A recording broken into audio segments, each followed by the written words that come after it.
Assalamualaikum warahmatullahi wabarakatuh. Perkenalkan, nama saya Vina Listandi dari SMK Darul Huda Monodadi Blitar. Saya adalah mahasiswa PBG Darjab Angkatan 1 tahun 2020 dari LPTK Universitas Muhammadiyah Malang. Hari ini saya akan melaksanakan praktik mengajar dalam rangka mengikuti kegiatan uji kinerja. Dan ini adalah kartu ujian saya.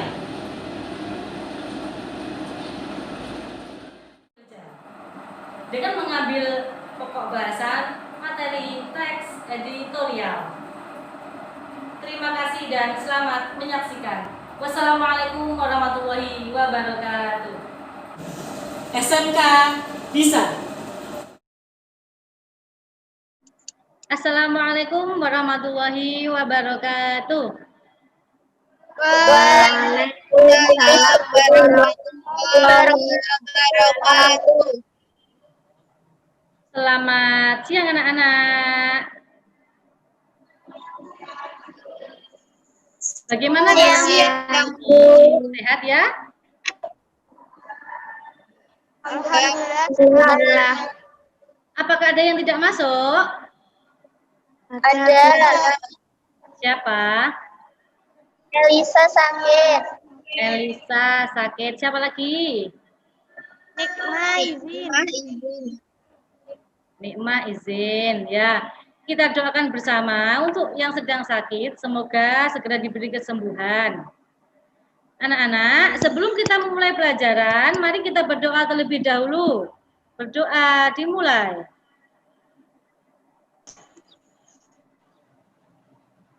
Selesai. Nah, agar kalian lebih bersemangat dalam mengikuti pembelajaran, mari kita beryel-yel bersama khas sekolah kita. Siap? Siap. We are a leader. Jujur. Komunikatif. NKRI. Pancasila. Jaya. Darul Huda. Cerdas. Mulia.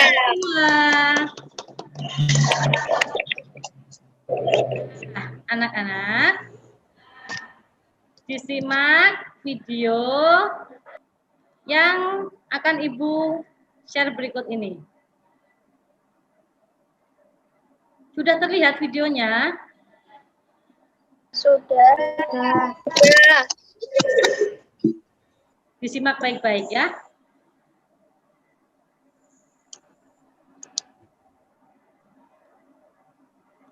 Melindungi karena kesehatan.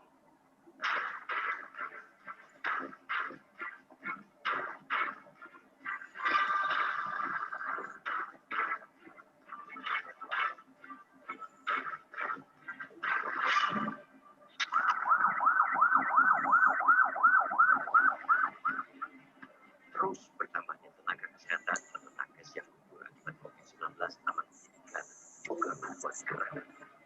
Sebab tingginya angka ini sudah terlihat sejak pertengahan Juli dan berbagai faktornya pun sudah dijabarkan berulang kali.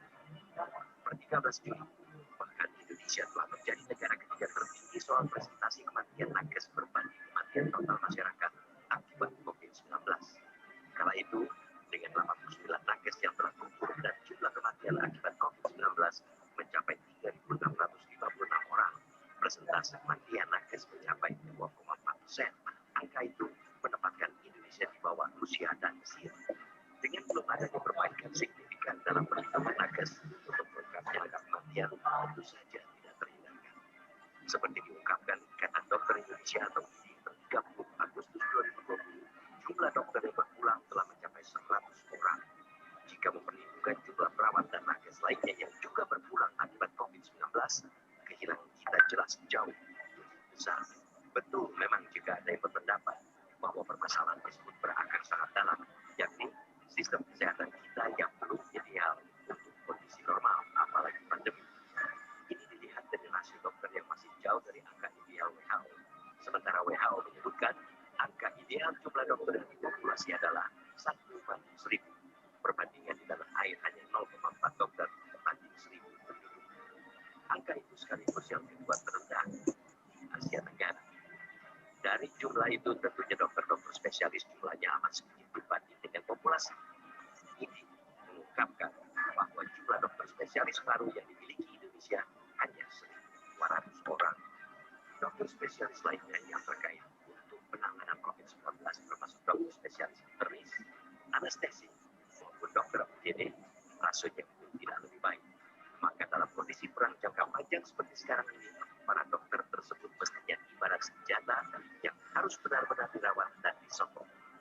Betul seperti yang dikatakan juru bicara Satgas COVID-19 bahwa jam kerja nakes perlu dibatasi, namun jelas ini tidak cukup. Ketika jumlah nakes di sebuah pelayanan kesehatan. Nah, anak-anak, setelah kalian tadi menyimak video, kira-kira materi pembelajaran kita kali ini tentang apa? Ada yang tahu? Ya, tentang teks editorial. Materi pembelajaran kita kali ini adalah memahami teks editorial.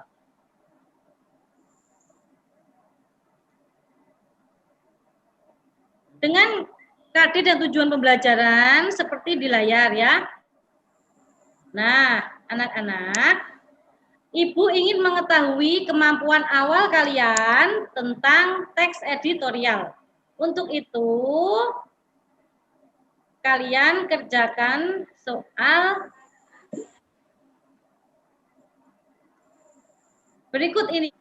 Nomor 1, silahkan Najma dikerjakan. Nomor 1. Jawabannya apa Najma nomor 1? Halo. B, Bu. Jawabannya B. Ya. Kemudian nomor 2. Silahkan Cantika nomor 2.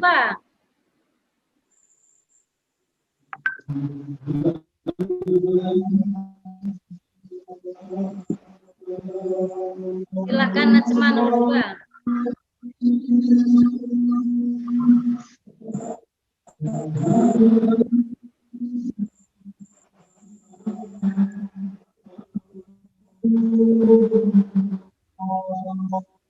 Nomor 2 silakan. Cantika. Jawabannya B, Bu. Jawabannya B. Kurang benar ya. Yang benar adalah A. Kemudian nomor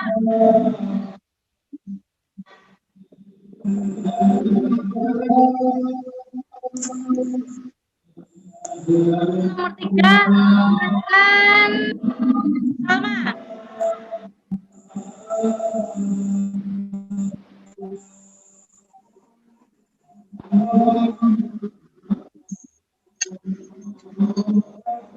Soal nomor 3 jawabannya apa Salma?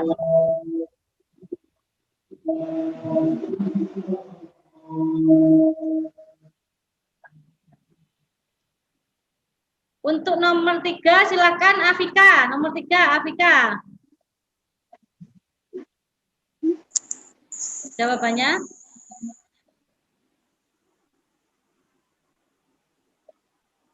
Apa Afika? A, Bu. Jawabannya A.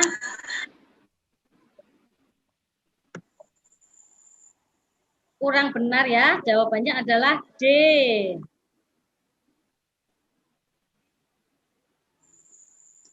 Ya, anak-anak, dari kelima soal yang sudah Ibu berikan, ternyata masih ada 2 soal yang kurang benar.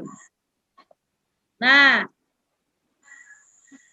diharapkan nanti setelah kalian mengikuti pembelajaran akan meningkat hasilnya, kemampuannya dan juga pengetahuannya mengenai teks editorial. Ya. Ya, Bu. Kalian sekarang memasuki Google Classroom. Di situ Bu Vina sudah membagikan materi terkait teks editorial. Nah, anak-anak, agar kalian lebih memahami tentang apa itu teks editorial, mari kita membahas uraian materi bersama-sama. Nah, dari video tayangan tadi, kira-kira apa pengertian teks editorial? Apa saja? Siapa yang tahu? Yang pertama apa saja? Pengertian Opini, Bu. opini. Apalagi dengan Pernyataan isu. pernyataan Berisi argumentasi. Pernyataan isu. Apalagi? Terkait editorial. Apalagi? Isu Dibicarakan di masyarakat. apa? Bersifat? Aktual Sifat di aktual di masyarakat. Masyarakat. Biasanya terdapat di mana editorial? Bisa ditemukan di mana? Koran, Bu. Koran. Dia cetak. Ya. Ya. Kemudian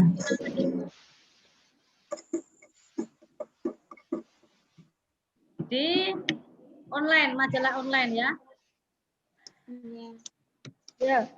Di televisi bisa, tayangan televisi. Seperti video tadi. Ya. Jadi editorial itu terkait dengan opini, benar. Isu, benar. Yang dibahas harus aktual, yang sedang hangat dibicarakan oleh masyarakat. Dan biasanya bisa kita temukan di koran atau media cetak dan televisi atau media elektronik. Merupakan, Ibu tambahkan, pendapat, redaksi. Selanjutnya, terkait struktur. Yang pertama, apa? Pengarahan isu. Analisis. Oke. Ini. Ya, benar sekali. Kemudian struktur yang kedua apa? Argumentasi. Argumen. Ya, pintar. Argumen. Terkait argumen. Kemudian yang terakhir? Penegasan ulang. Penegasan ulang, ya. Itu terkait struktur teks editorial. Kemudian kita membahas tentang unsur kebahasaan. Yang pertama apa? Kalimat retoris. Yang kedua, kata populer. Kata populer. Kata populer. Kata ganti Penggunaan kata ganti penunjuk. Penggunaan konjungsi kasualitas. Ya. Kemudian ini pengertiannya. Kalimat retoris, kalimat yang tidak membutuhkan jawaban. Contohnya apa? Ayo, buat satu kalimat. Apa kamu sedang makan? Apa kamu sedang makan? Apalagi tentang aktual, tentang berita aktual. Kita ambil COVID-19, umpama apa?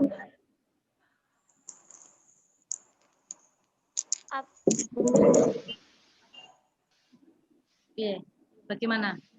Apakah harus melakukan protokol kesehatan?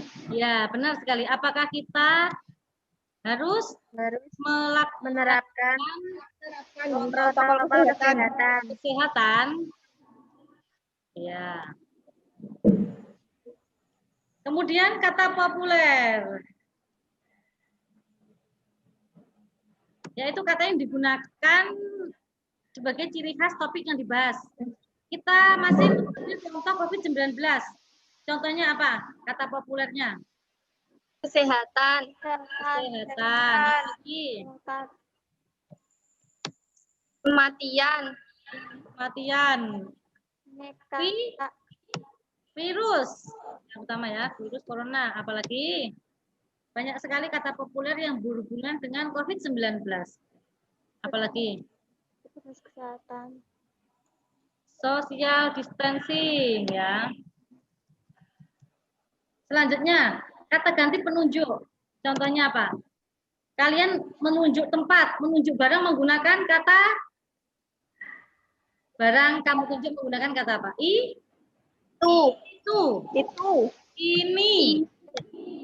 Itu. Kemudian di sini untuk ya. Kemudian kata penghubung atau konjungsi kausalitas yang berhubungan dengan sebab akibat. Contohnya apa saja? Kata hubungnya, konjungsinya. Biasanya ini untuk kesimpulan di akhir. Oleh sebab itu. Apalagi? Karena itu. Jadi, karena itu, ya.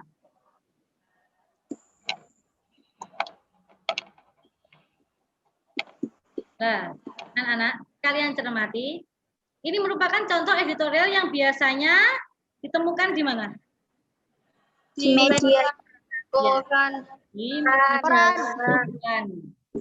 Jika kalian cermati, ketiga contoh ini berasal dari koran yang berbeda. Jadi, ada yang menamakan opini, tajuk rencana, ataupun editorial. Semua artinya sama. Tergantung dari jenis media cetaknya. Namanya bisa berbeda. Nah, kemudian, agar kalian lebih paham tentang menganalisis struktur, coba sekarang Eka Windy, Kak Anggra ini, pernyataan pendapat yang mana? Bagian pernyataan pendapat yang mana? Bagian pernyataan pendapat? Paragraf pelayanan, kata pelayanan sampai ditingkatkan. Paragraf pertama ini merupakan bagian pernyataan pendapat terkait gambaran umum topik yang akan dibahas. Kemudian yang paragraf selanjutnya, paragraf 2, 3, 4, 5 merupakan apa? Argumen. Pendapat dan data untuk menentukan topik yang dibahas. Kemudian yang terakhir bagian dari Penegasan ulang. Ya, benar sekali. Penegasan ulang pendapat yang berisi tentang rekomendasi dan saran. Ditandai dengan kata seharusnya. Ini adalah berupa saran.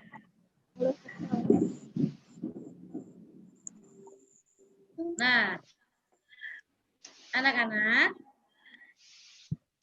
agar kalian lebih paham terkait analisis struktur dan kebahasaan teks editorial, sekarang kalian akses Classroom. Di situ sudah Ibu bagikan LKPD 1 untuk kalian kerjakan secara kelompok, dan anggota kelompoknya sudah Ibu bagi di Google Classroom.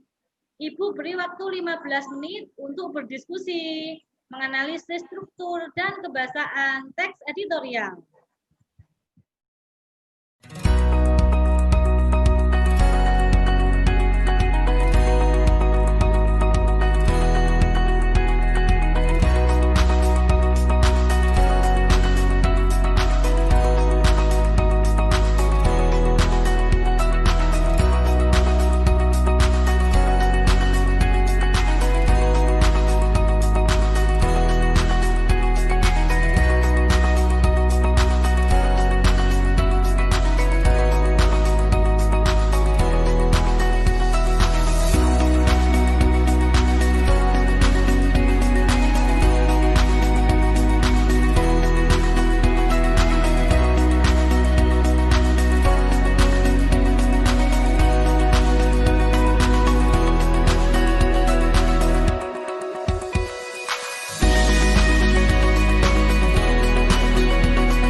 Nah, anak-anak,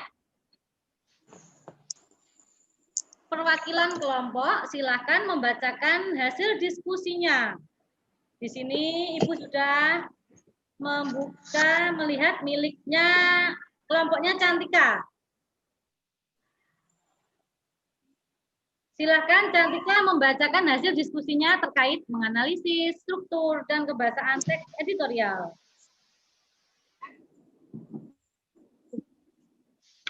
Cantika.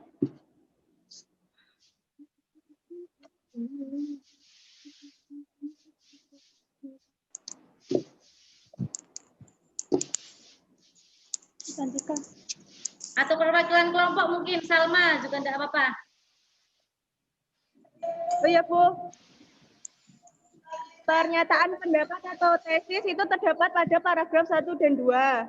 Ya. Kalau argumentasi pada paragraf 3, 4, 5, 6, 7, dan 8. Penegasan ulang pada paragraf 9. Lalu kalimat retorisnya tidak ada tuh Bu. Kalimat retoris ada apa enggak? Tidak ada Bu. Tidak ada. Kemudian kata populer apa saja?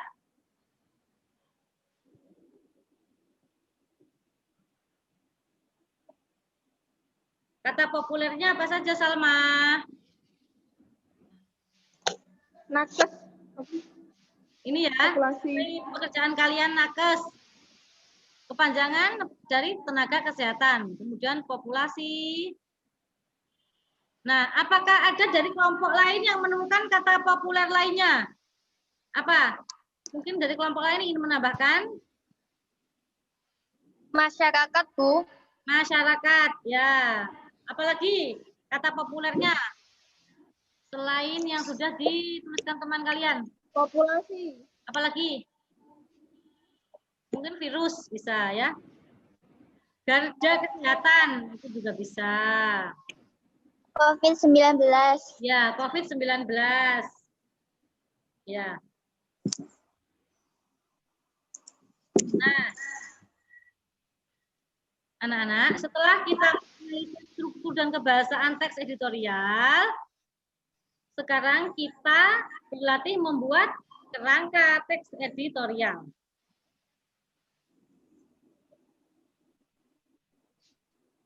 Kalian cermati gambar ilustrasi berikut ini. Ini terkait apa? Terkait Korupsi Bu. Korupsi. ya. Di sini ada 4 gambar ilustrasi terkait korupsi. Kalian cermati. Satu persatu.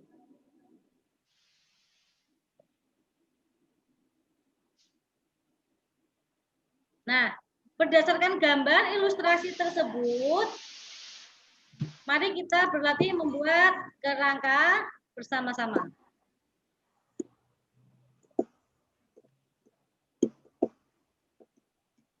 Membuat kerangka bersama-sama.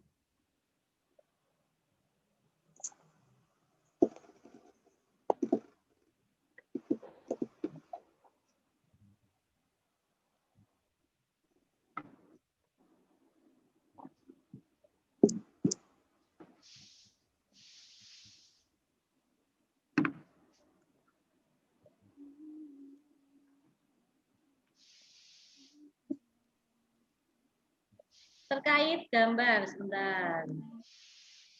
Terkait gambar tentang korupsi. Apa saja? Untuk aspek sertifikasi apa saja? Terkait korupsi. Per kalimat kita data butirnya agar nanti saat mengembangkan kerangka menjadi teks utuh kalian tidak kesulitan. Apalagi? Apa saja umpama? Korupsi. Korupsi. Perusahaan. Merugikan siapa? Merugikan? Orang. Merugikan? Korupsi biasanya terjadi pada anggota dewan. Merugikan rakyat. Biasanya di kalangan anggota dewan ya. Anggota dewan biasanya yang melakukan korupsi. Kemudian profesi apa lagi yang rawan melakukan tindak korupsi? Pejabat negara. Usaha. Apa? Negara. Pejabat negara. Apalagi? Usaha. Usaha. Apalagi? Anggota dewan. Anggota dewan sudah. Kemudian bagaimana terkait korupsi? Korupsi caranya apa? Sebaiknya pemerintah apa? Bagaimana? Sebaiknya pemerintah menindaklanjuti. Menindak tegas ya. Nggih. Pemerintah menindak tegas oknum yang melakukan Korupsi. korupsi. Ya. Nah, setelah kita buat kerangka berdasarkan gambar ilustrasi, kalian kerjakan LKPD 2 di Google Classroom terkait gambar ilustrasi yang sudah Ibu bagikan. Ini tadi kita kan latihan bersama. Pasti kalian sudah lebih pintar dalam membuat kerangka. Kalian buka Google Classroom, kemudian kalian kerjakan LKPD 2 terkait menyusun kerangka, ya. Kemudian hasilnya diunggah lagi di Google Classroom. Ya, Bu. Iya, Bu.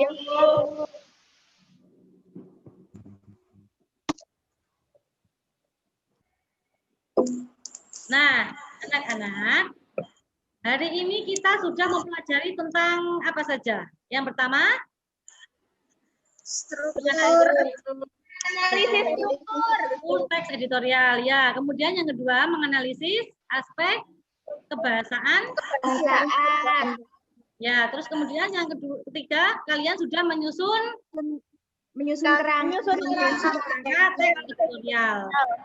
Apakah ada yang belum dimengerti dari materi yang sudah Ibu sampaikan? Apabila masih ada yang belum dimengerti, nanti bisa diskusi lagi di Google Classroom di luar kelas, ya. Nah, ya, Bu. Untuk mengetahui kemampuan kalian setelah melakukan pembelajaran, setelah mengikuti pembelajaran, Ibu sudah memberikan 10 soal di Google Classroom untuk kalian kerjakan. Ibu beri waktu sampai jam 3 sore. Nanti dikumpulkan kembali di Google Classroom hasilnya, ya. Ya.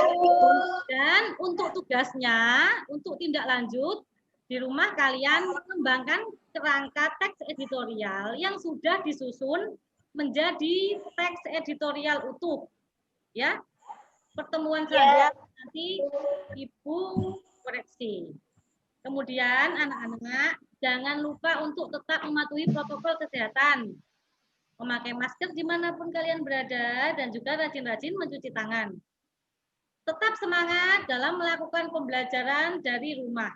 Semoga pandemi ini segera selesai dan kita bisa belajar lagi di sekolah seperti sedia kala.